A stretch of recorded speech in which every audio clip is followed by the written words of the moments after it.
Good evening, everybody.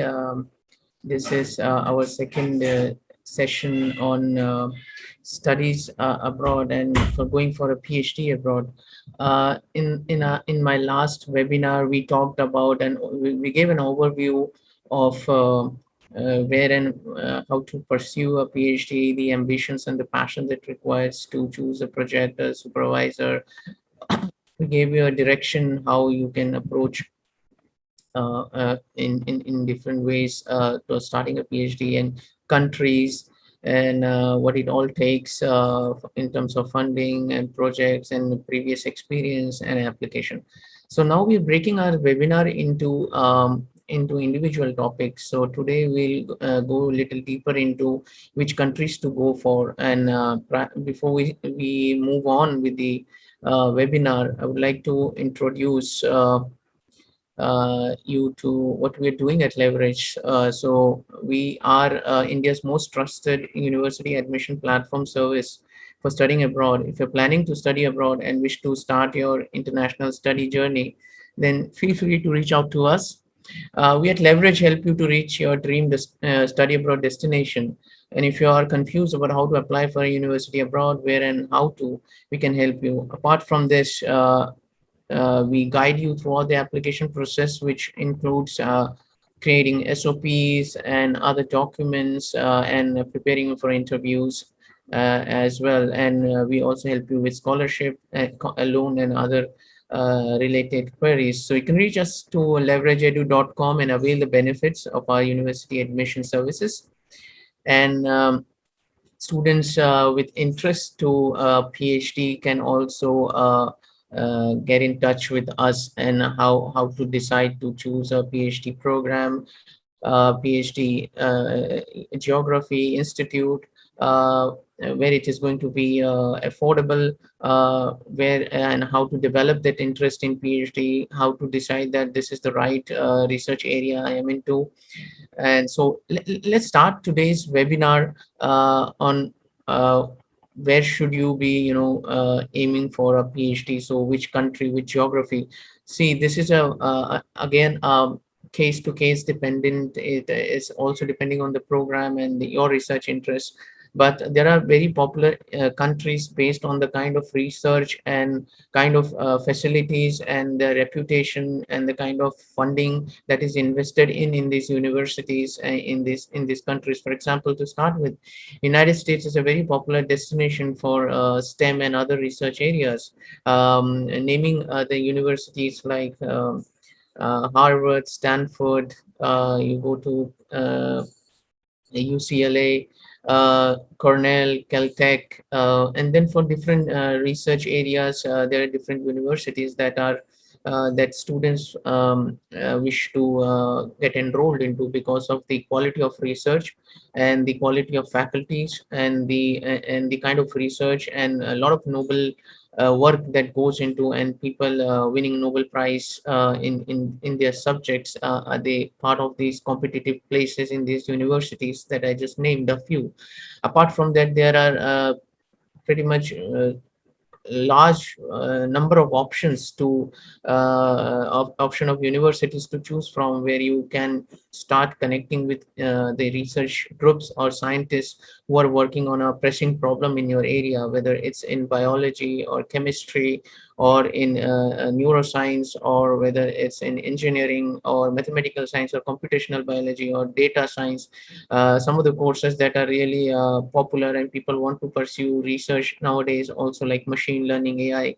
So US is pretty much a hub for a lot of research, and because of the quality programs and the rigorous program and the kind of funding they have to support students. And we'll come to differences when we choose these countries in terms of salary or a stipend, the length of the program. All of these are important things to consider. So second destination, obviously, it's a destination that has been popular for education and educating top researchers, philanthropists, literature, and people from different areas of subject. Is You would guess it's UK. United Kingdom has been really popular, and the number of universities to name like Cambridge, Imperial, Oxford, and then schools like King's College, Manchester University, then other schools as well like Warwick, Bristol, and Edinburgh, and so on. So those universities pretty much have a larger amount of funding compared to other universities that follows in rankings or the kind of institutional facilities or the research groups they would have. It all depends on your subject, whether you're going for a humanities research or whether you're going for a biological sciences research, whether you're going for an engineering or a computer science research.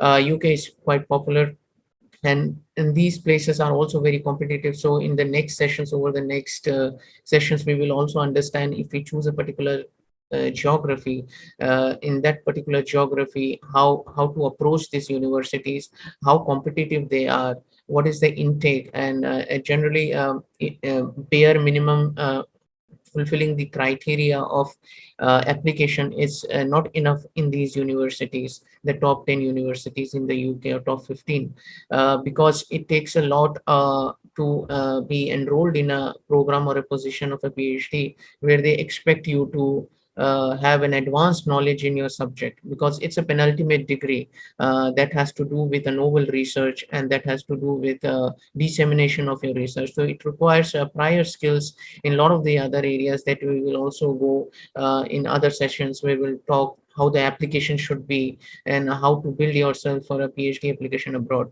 So UK, after coming from the third destination, which is also I would say I would vouch for due to its pretty much a lot of benefits, and in terms of funding and kind of post study able to get a permanent residency or able to stay longer, would be Europe, where you have several countries to choose from, and especially for STEM students, whether you're from biology, medicine, engineering, or from computer science and other areas. It's pretty much a place where you have an amalgamation of so many research and a lot of networking opportunities within Europe.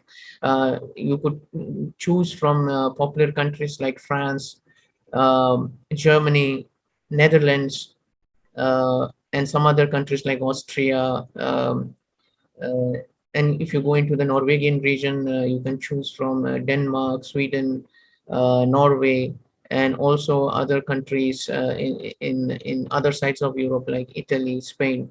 So these are the countries that have a decent amount of research excellence and research aptitude and ability to expand their research facilities, and they invest a lot of money in their budget, economical budget, into research, because they want to expand the understanding of the problems that every researcher face in his or her field.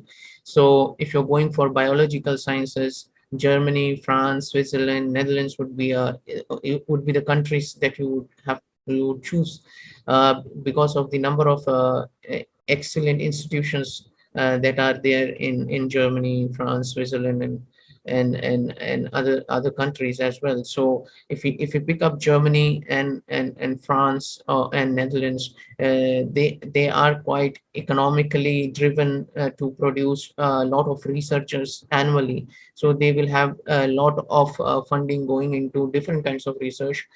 STEM gets a lot of research funding to the pressing problems or the significant questions that are there in these areas, if to say, like from biology, like cancer or Alzheimer's disease, or problems with medical diseases. So the country spends a lot of money into their research labs, the government institutions or the private institutions. So when we go into the other sessions, when we go for country-wise discussion, we'll see how different institutions operate, whether they are the federal universities or the institutes that have a lot of funding to work on different problems, and different fellowships internally and externally are available to the researchers or to the school. So this is a thing to note, that in Europe, the benefit compared to US would be that most of the researchers have their independent funds. Then the other funds or resources they would get from the university they are appointed to. So when you choose US, you get you basically enroll in a program that has a different groups and departments, and many other PhD students also get enrolled with you, and you have to do a rotation, multiple rotations for a couple of years with a lot of coursework and teaching assistantship that is on a very minimum level or so. When you see in Europe, you basically have a funded PhD to start right away. So and it does, then we come to a point that in Europe the PhDs can be that they would expect you to have a lot of prior knowledge, and you would have less time to go through courses or labs and decide which one to go. Although there are federal universities in Germany that also follows this system of a program where you get into and you rotate, but compared to US, it will be still be on a lesser stringent side. But it's all, again, it's a case to case, and depends on the student who is applying for a study abroad for a PhD program or a position, at what point of career they are. Many Indian students here have like 2 to 3 years of experience post their master studies, with research papers and other things. So they are in a better positions to start a PhD, which is for a 3 to 4 years, and which can be easily started when if you get selected for the program. So Europe would be very suitable for such candidates who know what they're up to. And for students who still aren't really explored enough about their research area, and they want to get involved in courses, and also want to do more rotations to decide that I want to take this particular PhD program or a topic, then I think US gives a lot of offers, and more or less you can say that US fundings are also more or less stable if we compare US to UK. So the three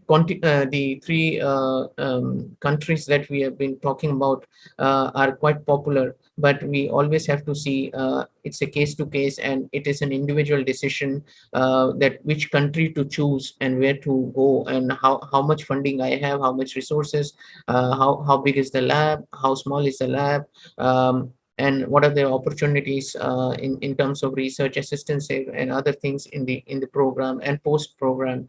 So it all depends on on the students and their aim with their PhD and with their academic studies. If they have having an aim is to do a PhD to move out into industry, then they also have to decide which PhD would be suitable for them, a 3 years length or a 5 years or a 8 years length.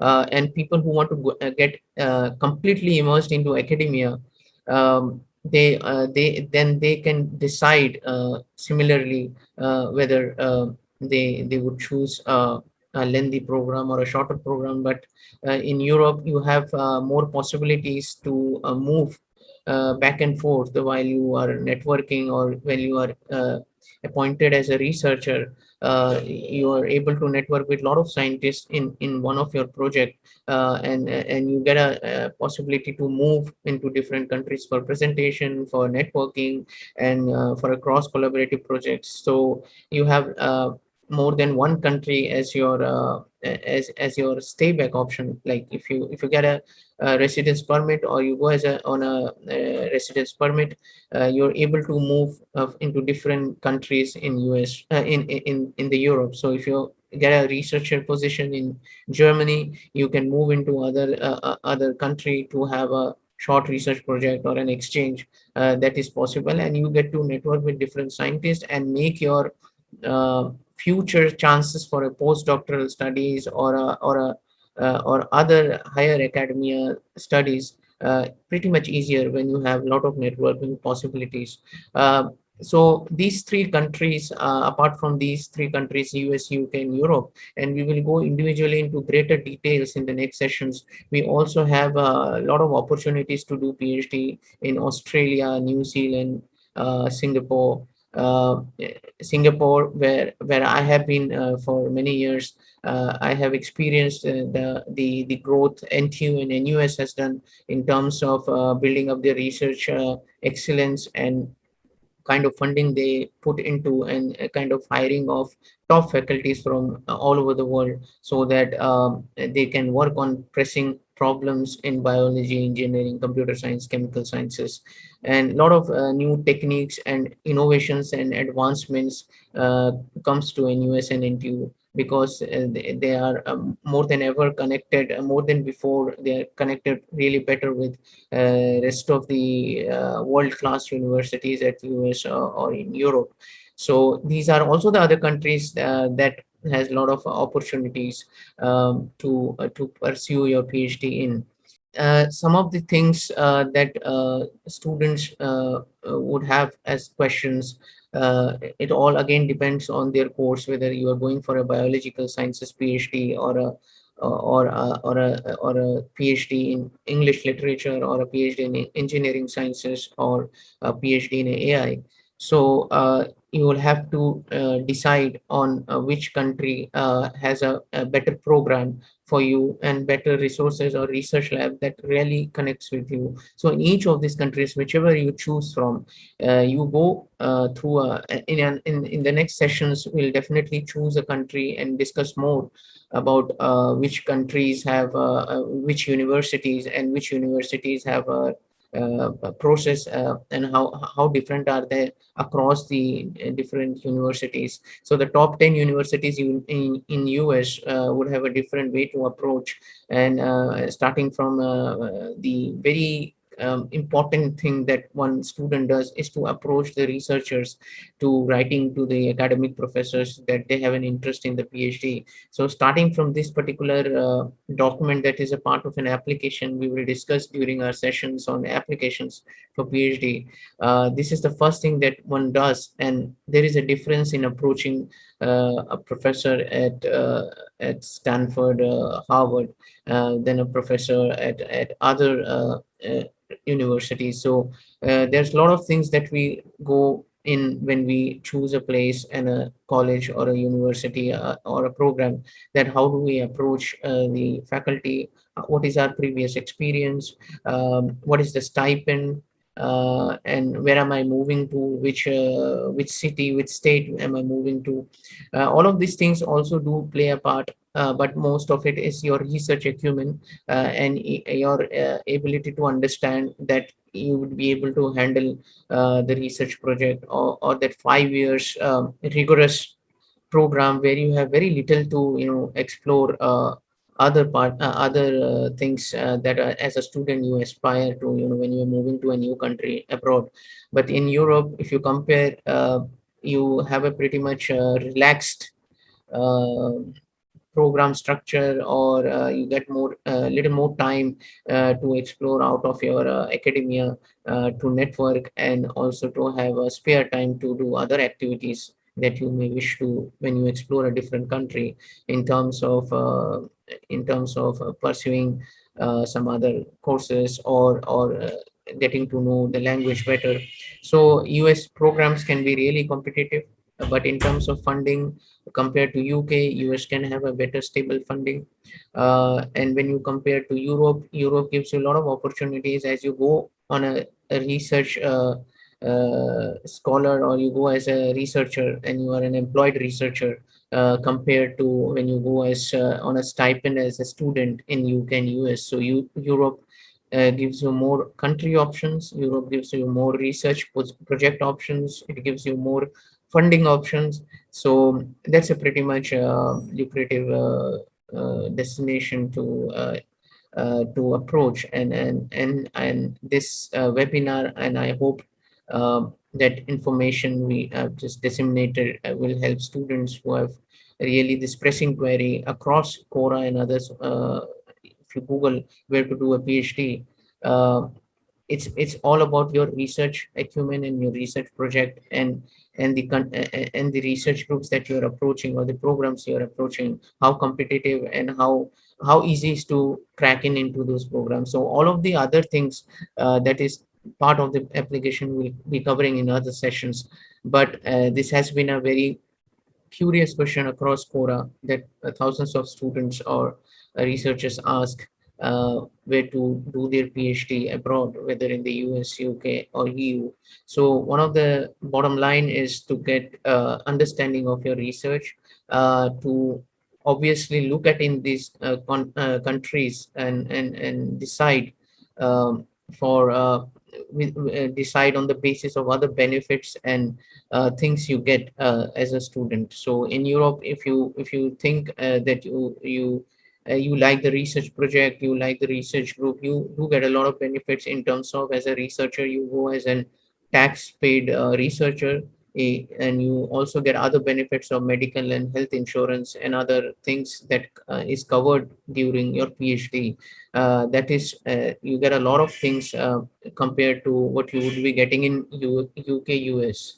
I hope this information, this webinar has been useful, and you would be, interested to explore that which other options I have in Europe, or what are the benefits. Does the benefit attracts you? I mean, you go as a researcher, you go on a better stipend or a salary compared to UK and US. You would get somewhere around 2,000, 3,000 of euros.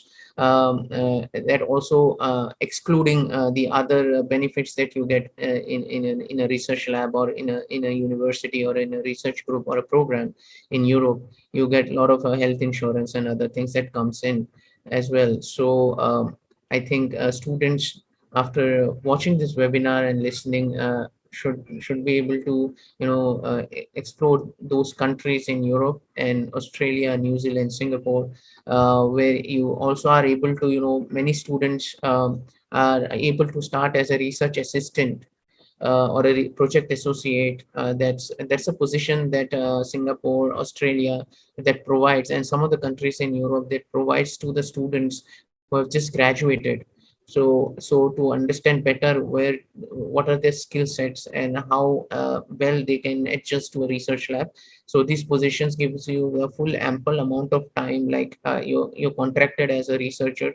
So 1 to 3 years if you spend post your graduation, you'll better understand that how do I manage methods, how do I write, how do I disseminate the knowledge, how do I present my data. So those positions are also very lucrative, and becomes a starting platform for deciding on a PhD. So NTU, NUS, and A Star in Singapore, and Australian universities, and other universities in the Europe, gives you that opportunity also before you start your PhD. So before completing today's webinar, we'd like to introduce you to the recent scholarships that we have launched. Leverage Edu has launched India's largest study abroad scholarship of rupees 5 crore. As a student aspiring for your education abroad, you just need to visit leverageedu.com/scholarships. Visit our website, click on the scholarship tab on the home page. You have to fill a form which asks you why you deserve the scholarship, and you can win up to 5 lakhs worth of scholarship. And we announce winners every fortnight. So what are you waiting for? Apply today at leverageedu.com/scholarships. And thank you very much for joining the webinar. And every day we have sessions that covers different study abroad destination and pressing questions that students have, and we try to solve, and we help you, guide you to reach your dream destination with a PhD or with other courses as well. So thank you very much for joining this live session.